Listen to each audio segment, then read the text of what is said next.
attending the POCSO courts and SJPU police personnel and DCPOs, in charges of Sakhi Center and also Bharosa Center, and the chairperson and members of the SEPCR. We thought that these officers are very relevant as they are dealing with the POCSO offences. So with this, for this 2 days consultation meet, I hope that you will enrich or further add to your knowledge to dispense justice to the victims. Thank you for your patient sitting. Thank you for your kind cooperation.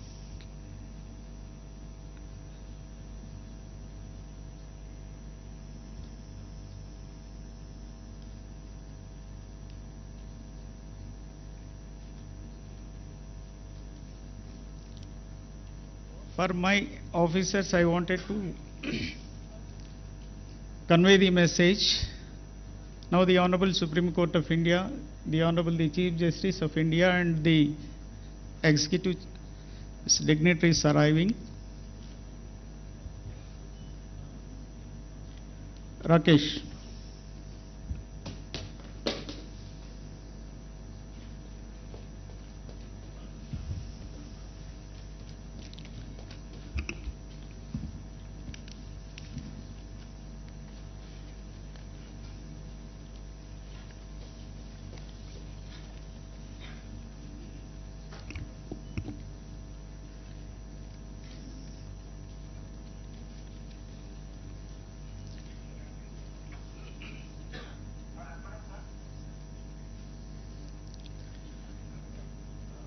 Kindly be seated.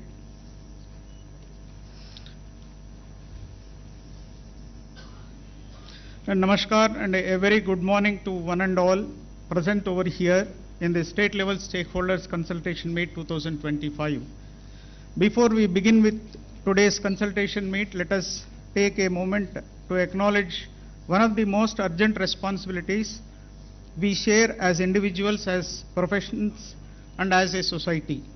Every child has the right to grow up in a safety, dignity and without fear. Sexual abuse is a profound violation of that right with lasting consequences that affect not just the individual but the fabric of our communities.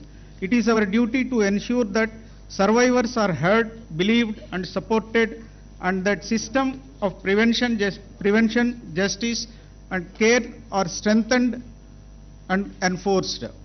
It is with that spirit this state level stakeholders consultation meet is being held today under the aegis of Women Safety Wing, Women Development Child Welfare Department, UNICEF and Telangana State Legal Service Authority in this auditorium.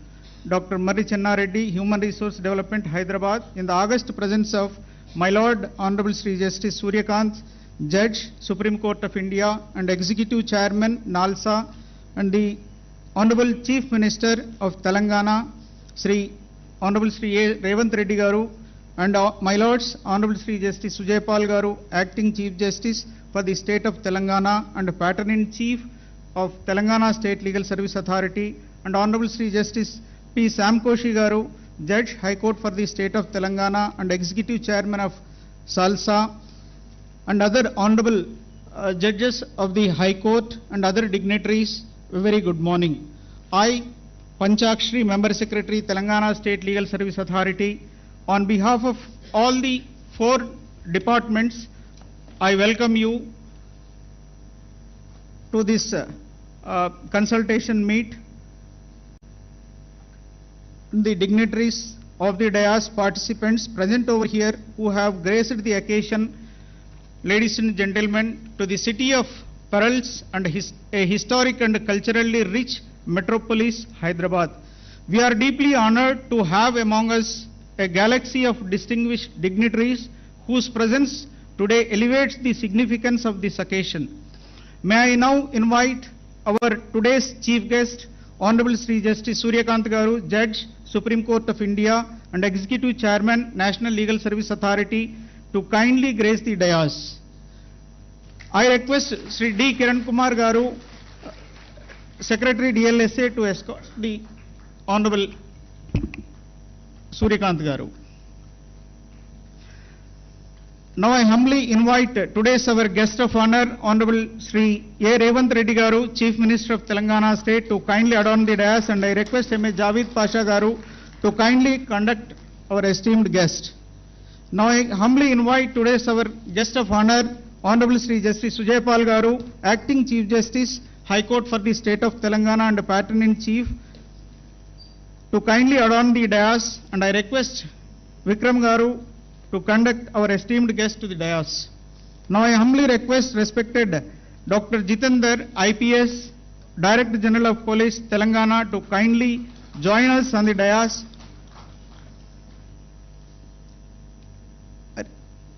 Now I request respected Madam Cynthia McCaffrey, representative of UNICEF India, to kindly take the seat on the dais, and I request Milind Kamble, Secretary, Legal Service Authority, to escort Madam. To begin with, I humbly seek permission of the Honorable Chair to declare the inaugural session as open. Thank you, my Lord. The inaugural session is declared as opened. As a gesture of our heartfelt respect and in recognition of their distinguished service to the nation, we now present saplings to our honorable guests on the dais. To do the honors, I now request Honorable Sri Justice Sujaypal Garu, Acting Chief Justice of Telangana High Court and Patron-in-Chief of SLSA, to kindly present a sapling to Honorable Mr. Justice Suryakanth, Judge, Supreme Court of India.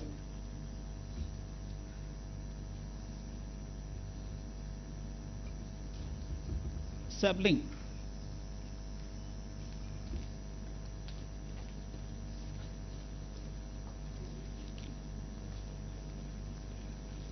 Ivama.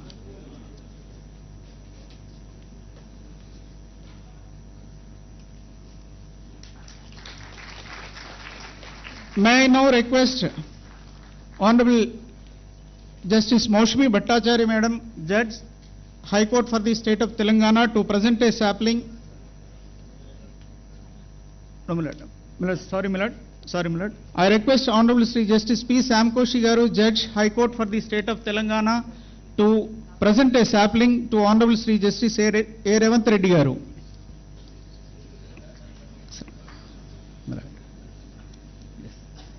Sorry, Milord. Honorable A.Revanth Reddy Garu, Chief Minister of Telangana State.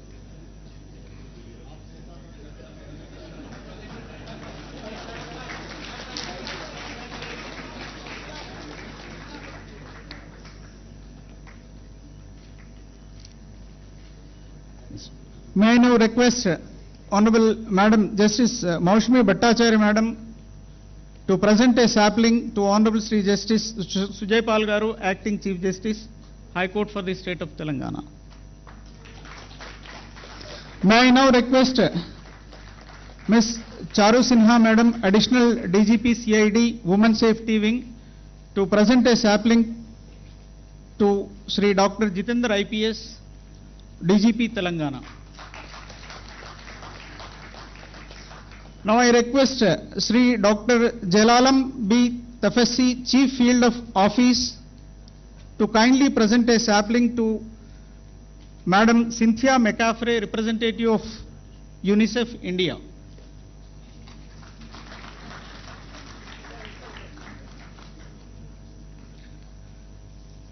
Now I request all the dignitaries present on and off the dais and the esteemed guests, participants and everyone present in this auditorium to kindly rise for national song Vande Mataram.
Thank you, my lords. Thank you.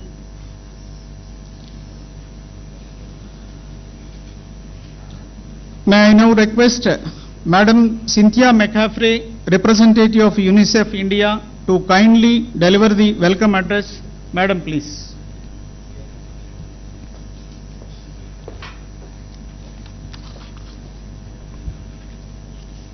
Honorable Justice Sri.A.Revanth, Judge Supreme Court of India, Sri Reddy, Honorable Chief Minister, Honorable Justice Paul, Acting Chief Justice of the High Court of Telangana, Dr. Jitendra, Director General of Telangana Police, all representatives distinguished from the Judiciary Government of Telangana, all stakeholders, namaskar. On behalf of UNICEF India, it is truly our honor to join you today at this landmark event that demonstrates the highest regard with which Telangana holds the protection of children's rights and well-being. And let me begin with this simple quote: "Justice is not served until it reaches the last woman standing in the queue." These are not words from an international convention. These are words written by Savitribai Phule, a charismatic social reformer of India who promoted girls' education and women's rights in the 19th century. And just this month, on July 2nd, the National Institute of Public Cooperation and Child Development was renamed Savitribai Phule National Institute of Women and Children Development, that recognizes the incredible leadership that India has had for women and children's rights. So it's long before any international conventions or international law that Phule gave us the accountability and the responsibility to defend those who are in the most need of their rights in even the hardest times. And India has stood at the helm,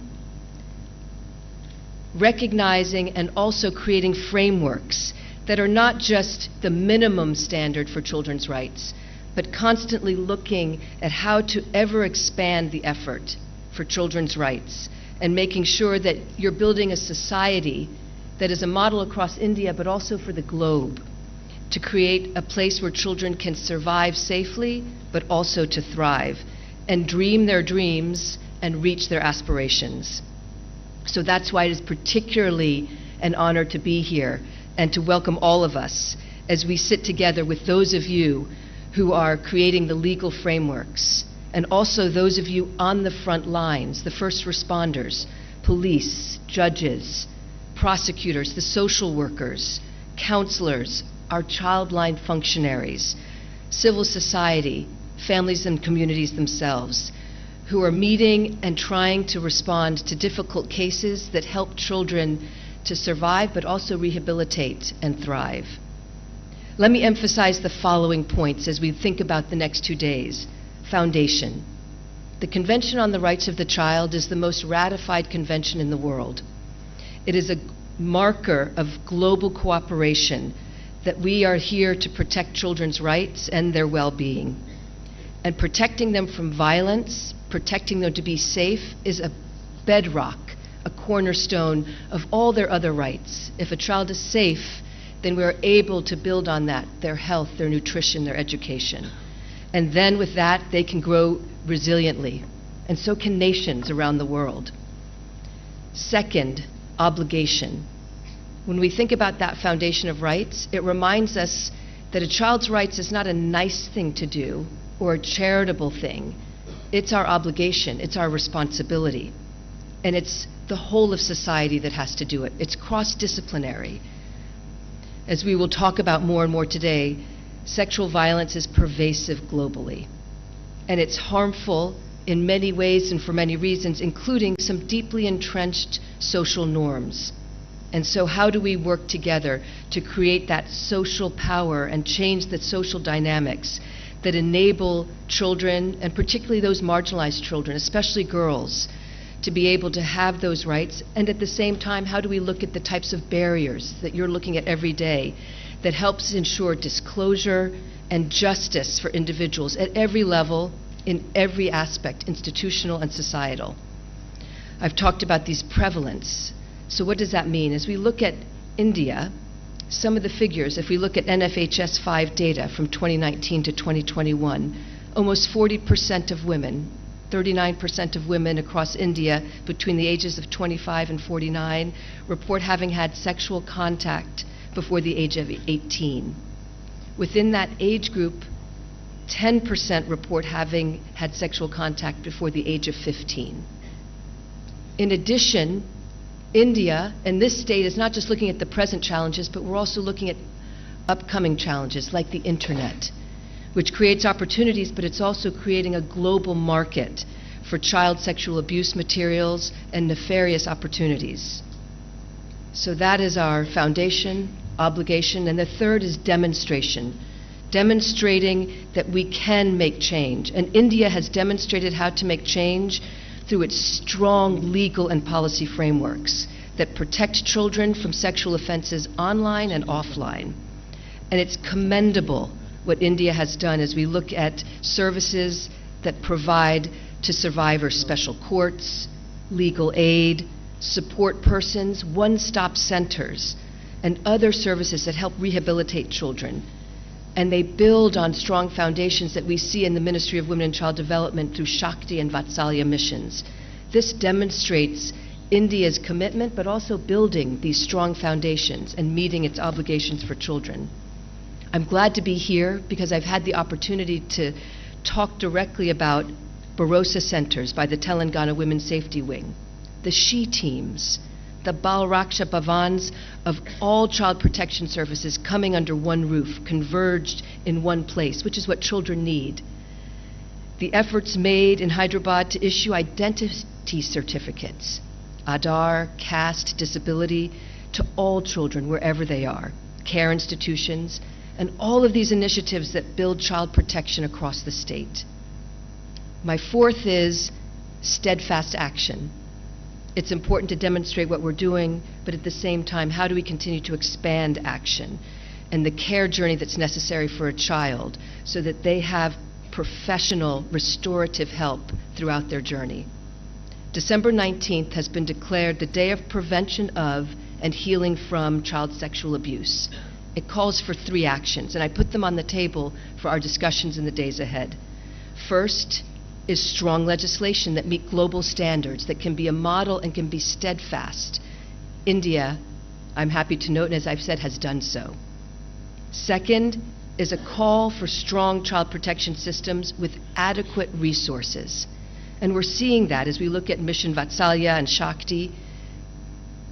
December 19th also calls for supplementing that from states. And we're seeing that here in this state. How do you make sure you complement from all levels those strong child systems? And 3, December 19th calls for attention to working with communities. And here I would say it's worth our extra attention. We have to be where children live, learn, and play in order to protect them. Because in order to really make a change, we want to change some of the societal norms. And the greatest part of justice is prevention in the first place. So strengthening those investments in working with communities, working at the sub-district level that allows children to be seen when they're at risk, early detection, investing in things like teaching children about safety, creating child-friendly spaces that allows them to speak up about violence they may be experiencing. And all this helps to break silence and the stigma. Closer to communities also means it's easier to talk with adolescents who are often at a crossroads, and being able to talk to adolescents, giving them education that gives them agency, as well as the ability to make informed decisions. Comprehensive reproductive health can help bridge those gaps. And India is making great strides as it's working through the Government of India's School of Health and Wellness program under Ayushman Bharat. These are very important practical interventions that make a difference. And I commend the Women in Safety Wing of the Telangana Police, which is taking these actions in similar strides. My fifth is partnership. UNICEF is very happy to be here, looking and working with partners like all of you. UNICEF works with government at the national level and at the state level in order to engage stakeholders, in order to help build capacity of workforce, those on the front lines, in order to help build systems that rehabilitate survivors and genuinely bring technical support that can help create child-friendly procedures, child-friendly spaces, and engage communities.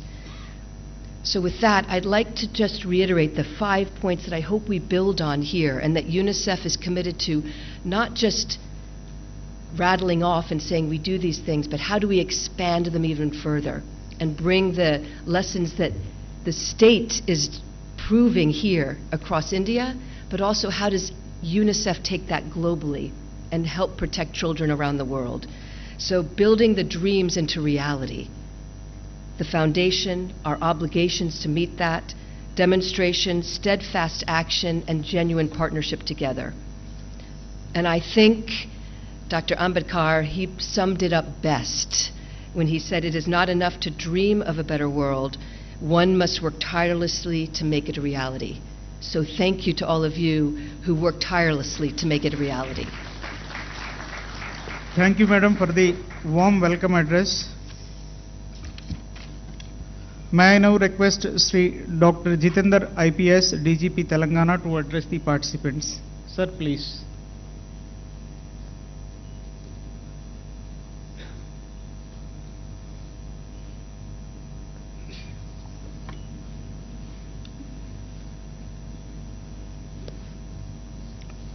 Honorable guests for today's conference for ensuring justice, rehabilitation and reintegration for child victims, strengthening POCSO and child protection ecosystems.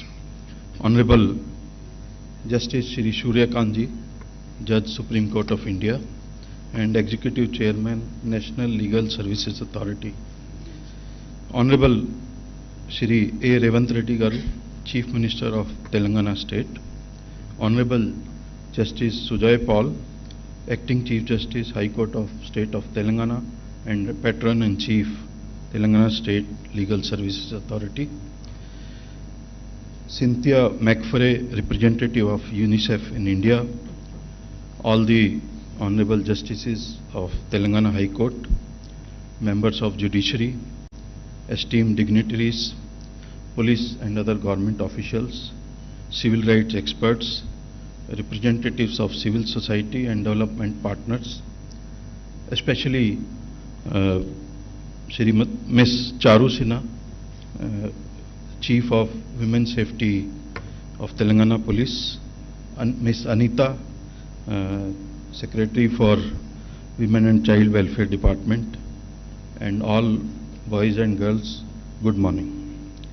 It is a privilege to be part of national platform that brings together key stakeholders committed to child protection and justice delivery under POCSO Act, Juvenile Justice Care and Protection of Children Act. At the outset, I extend my warm greetings to all the participants and commend the efforts of Judiciary, Women's Safety Wing of Telangana, Women and Child Welfare of Government of Telangana, in organizing this critical and timely conference.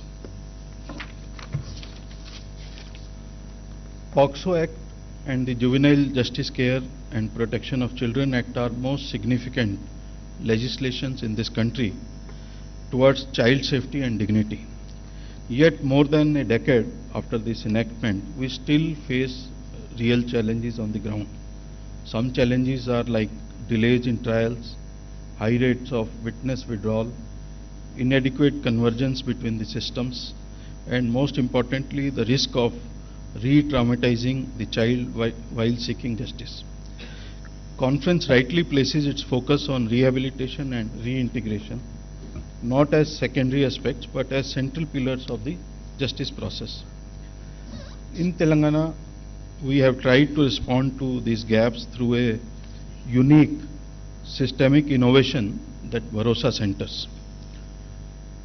It was established in Telangana and now it is scaled to 29 operational centers as one-stop crisis response and integrated support system for survivors of rape and child sex abuse.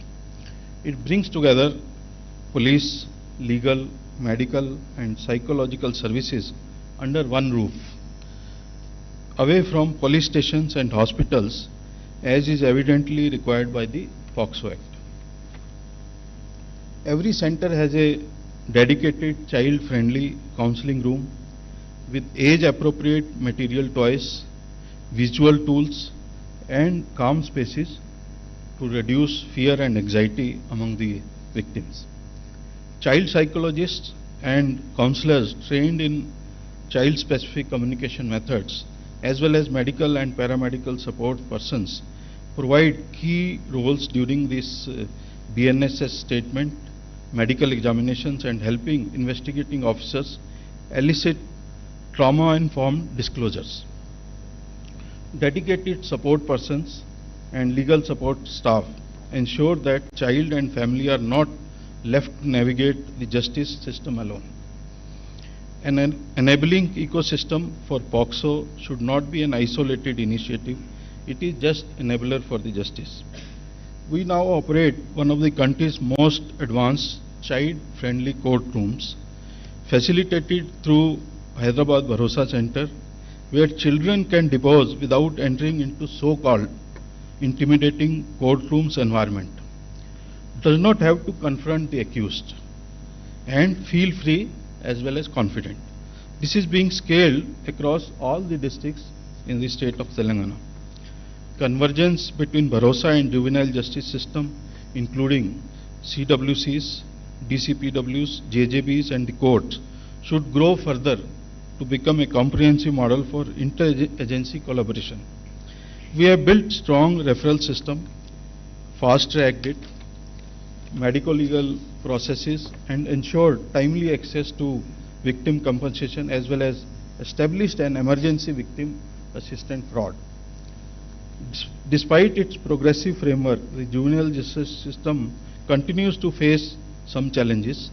The convergence between juvenile justice boards, CWCs, police and support services often lacks consistency and structure. Delays in rehabilitation planning, weak legal aid and inconsistent application of child-friendly procedures contribute to gaps in justice delivery process. Additionally, limited access to psychological counseling and slow victim compensation processes hinder full reintegration of child into the society. Observation and children home often are regarded as operating under suboptimal conditions, poor hygiene, lack of medical personnel, inadequate security and limited educational or vocational support. Many homes lack trained staff and structured rehabilitation pathways, leading to emotional disengagement and increased risk of absconding. Weak admission documentation and monitoring systems further compromise child safety and traceability. To strengthen synergy between POCSO framework and juvenile justice system, joint operating procedures and streamlined referral mechanisms must be institutionalized. Cross-departmental trainings involving CWCs, JJBs, police and child welfare staff are essential. Dedicated rehabilitation tracking should ensure continuity of care, rescue to long-term integration. Infrastructure and HR upgradation in CWCs and JJBs along with monitoring indicators for timeless and child sensitivity are critical. Confidential data sharing and prioritizing children's voices and trauma recovery reaffirm that justice includes hearing and dignity, not the conviction.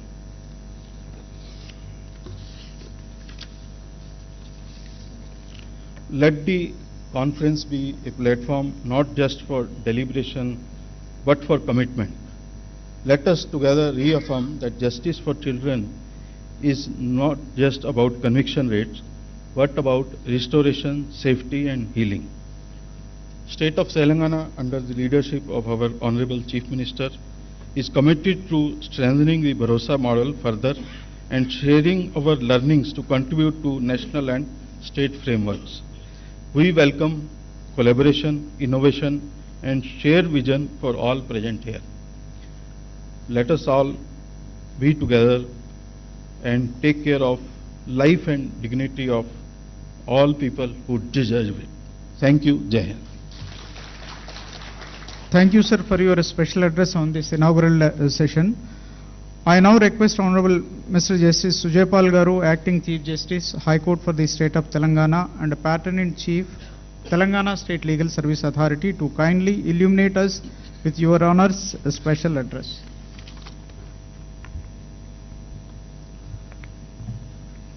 Honorable Shri Justice Suryakanth Ji, Judge, Supreme Court of India, and Executive Chairman, National Legal Services Authority, New Delhi, Honorable Chief Minister Sri.A.Revanth Reddy, my esteemed colleagues present in the auditorium, the Learned Advocate General, Learned Additional Advocate General, the Shri Jitender, IPS Director General of Police, Telangana State, Miss Santhya McFrey, representative of UNICEF, Ms. Charu Sinha, IPS, Srimati Anita Ramchandran, IAS, Secretary, Women Development and Child Welfare Department, Shri Panchakshri, Member Secretary, the resource persons, the stakeholders from different departments. Very good morning and welcome to all of you to this very important meet today, where we would like to discuss frankly about the issues before us so that we can come to a conclusion.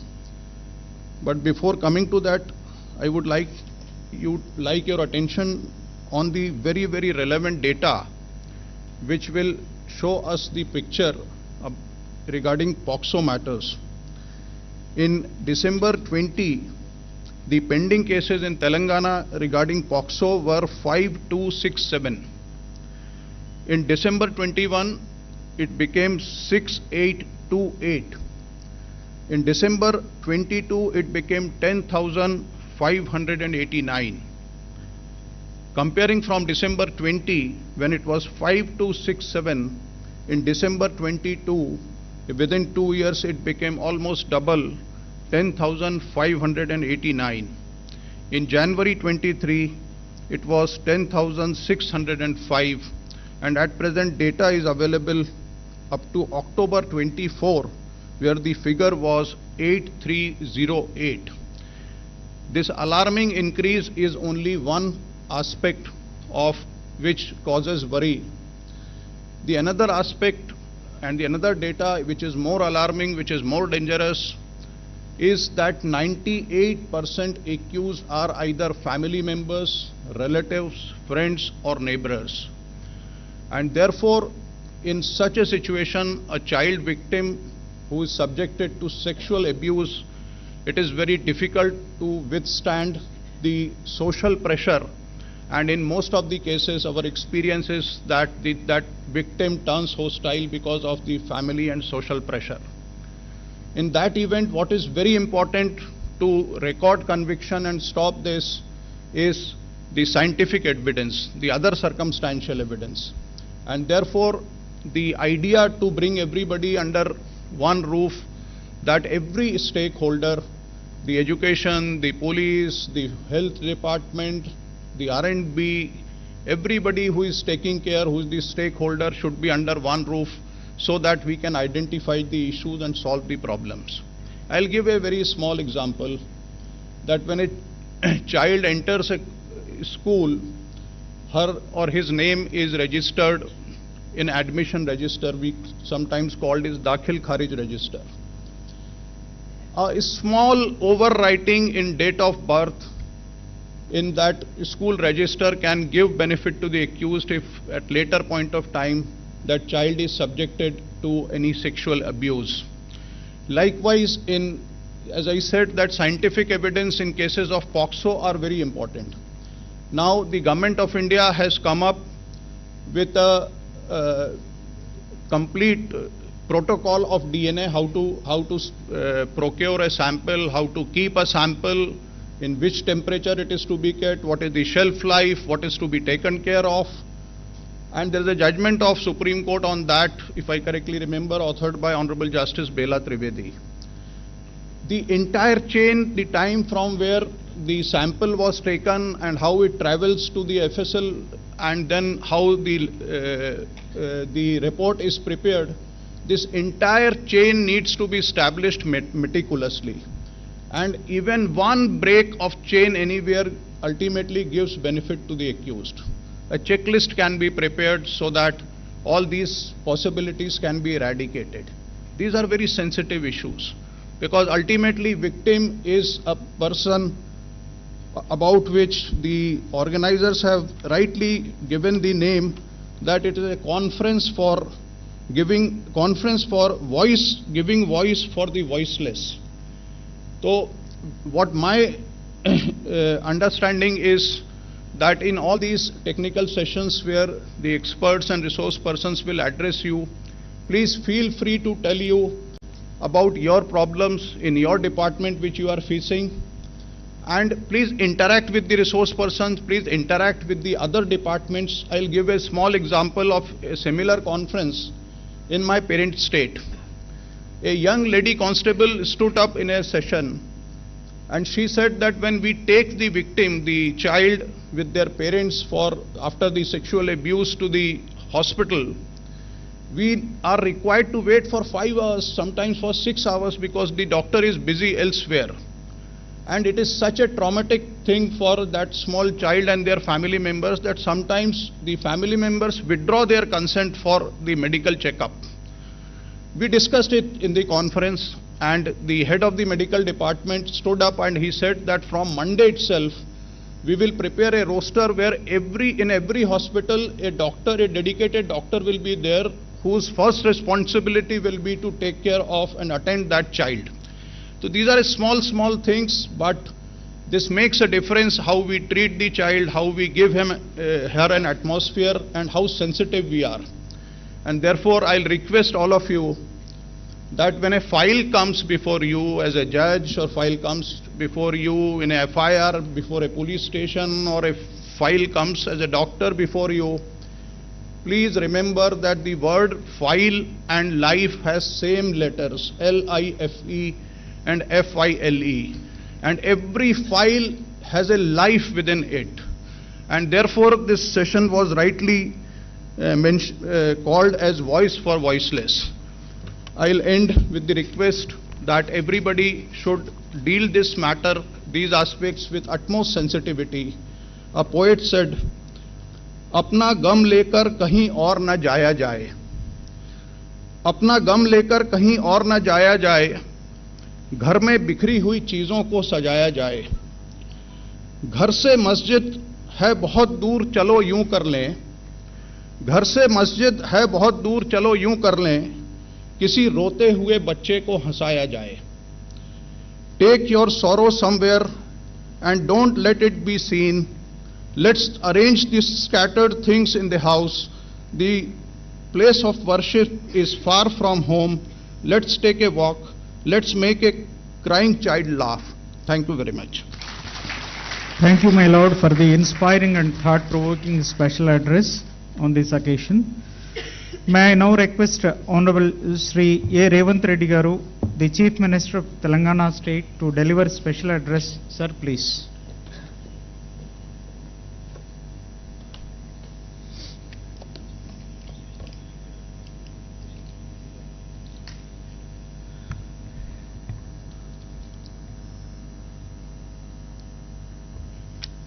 Honorable Sri Justice Suryakanth, Judge, Supreme Court of India, and Executive Chairman, National Legal Services Authority, Honorable Sri Justice Sujay Paul, Acting Chief Justice, High Court of State of Telangana, and Patron-in-Chief, State Legal Services Authority.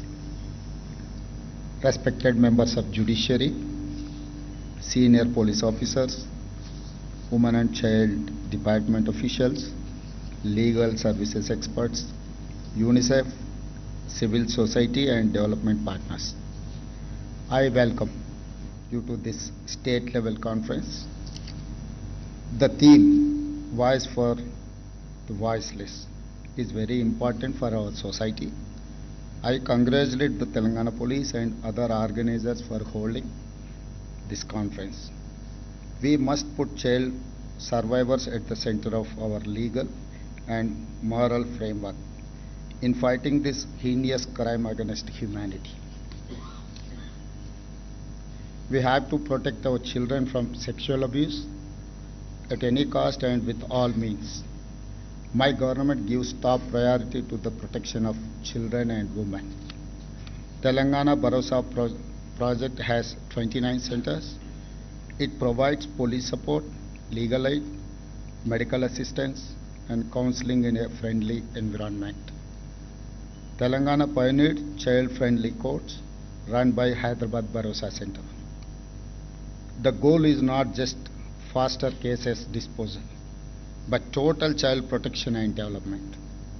POCSO Act and Juvenile Justice Act are highly progressive instruments in our legal framework, but they come with problems. We must ensure procedure help child victims, not hurt them. We must also end child pornography and impose strict punishments. Social media abuse of children must also be treated without mercy for culprits. Our state government is fully ready to take all steps. We must ensure justice and compassion for children not only in courts but also at police station, child centers, and in every step of this process. I appeal to all of you, respected judges, police officers, CWCs, development partners, let us move forward with a shared mission. Justice is not just about conviction. It is about restoration, about dignity, and reclaiming childhood. Thank you. Jai Telangana. Thank you, sir, for your valuable message and the steps being taken by the Telangana state government. It is time to hear our today's chief guest, Honorable Sri Justice Sri.A.Revanth, Judge, Supreme Court of India. My Lord,